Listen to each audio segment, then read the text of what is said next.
तो last video में हमने आपको परागण के बारे में बता दिया था। अब हम उसके आगे का टॉपिक देखते हैं, निषेचन यानी कि फर्टिलाइजेशन या फिर परागण स्त्री केसर संकर्षण, या फिर हम कह सकते हैं कि पॉलन ग्रेन गाइनोसियम इंटरेक्शन। ठीक है, तो आइए देखते हैं ये कैसे होता है निषेचन। तो मैंने परागण बताया था कि जब पराग कोश से परागकण निकलकर वर्तिकाग्र पर पहुंचते हैं तो इस प्रक्रिया को परागण कहते हैं। ठीक है, तो अब जब ये परागकण यहाँ वर्तिकाग्र पर पहुंचता है तो यहाँ पर एक पराग नलिका का निर्माण होता है। तो देखिए, जब परागकण यहाँ पहुंचता है तो कुछ ऐसी इसकी संरचना होती है तथा इसका अंताचोल आगे की ओर जनन छिद्र से पराग नलिका का निर्माण करता है। ये अंताचोल देखिए क्या कर रहा है, जनन छिद्र से पराग नलिका का निर्माण करता है।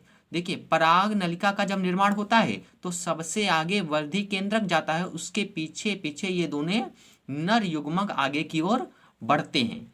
ठीक है, तो देखिए, तो जब यह वर्धी केंद्रक आगे की ओर बढ़कर पराग नलिका का निर्माण करता है तो एक नर युग्मक आता है और ध्रुवी केंद्रक से मिल जाता है, और ध्रुवी केंद्रक से मिलने के बाद यह प्राथमिक भ्रूण पोष केंद्रक का निर्माण करता है। प्राथमिक भ्रूण पोष केंद्रक में देखिए यहाँ पर 3 केंद्रक हैं, इसीलिए इस प्राथमिक भ्रूण पोष केंद्रक को त्रिगुणित होता है।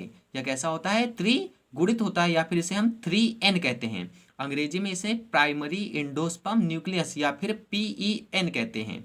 याद रखिए, जब एक नर युग्मक ध्रुवी केंद्रक से मिलता है और प्राथमिक भ्रूणपोष केंद्रक का निर्माण करता है तो इस प्रक्रिया को त्रिसमेकन कहते हैं।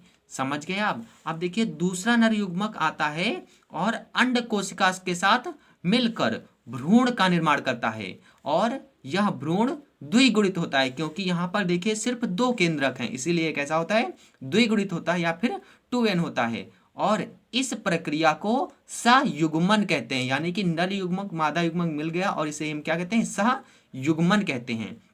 तो त्रिसमेकन और सहयुग्मन किसे कहते हैं ये भी आपको समझना चाहिए। ठीक है, तो आपको ये संरचना याद कर लेनी है। इसके बारे में मैं अगले वीडियो में सब कुछ लिख कर आपको बताऊंगा।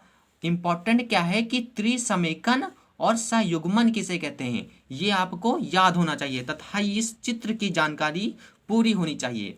एक चीज और यहाँ देख लीजिए, एक नर युग्मक आकर ध्रुवीय केंद्रक से मिलता है और दूसरा नर युग्मक आकर अंड कोशिका से मिलता है। ऐसे में 2 बार निषेचन होता है। एक नर युग्मक जब इस ध्रुवीय केंद्रक से मिलता है तो एक बार निषेचन हुआ, और दूसरा नर युग्मक जब अंड कोशिका से मिलता है तो दोबारा निषेचन होता है। इसी प्रक्रिया को द्विनिषेचन कहते हैं। ठीक है, अगली वीडियो में हम आपको लिख कर ये सारी बातें प्रोवाइड कर देंगे।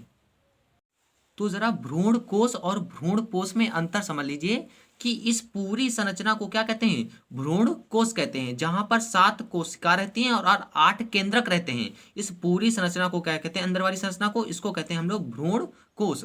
और भ्रूण पोष किसे कहते हैं, तो जब एक नर युग्मक ध्रुवीय केंद्रक से मिल जाता है तो वह किसका निर्माण करता है, भ्रूण पोष का निर्माण करता है। भ्रूण पोष का कार्य क्या होता है कि जब एक नर युग्मक अंड कोशिका से मिलकर भ्रूण का निर्माण करता है तो विकसित हो रहे भ्रूण को भ्रूण पोष ही पोषण प्रदान करता है। ठीक है।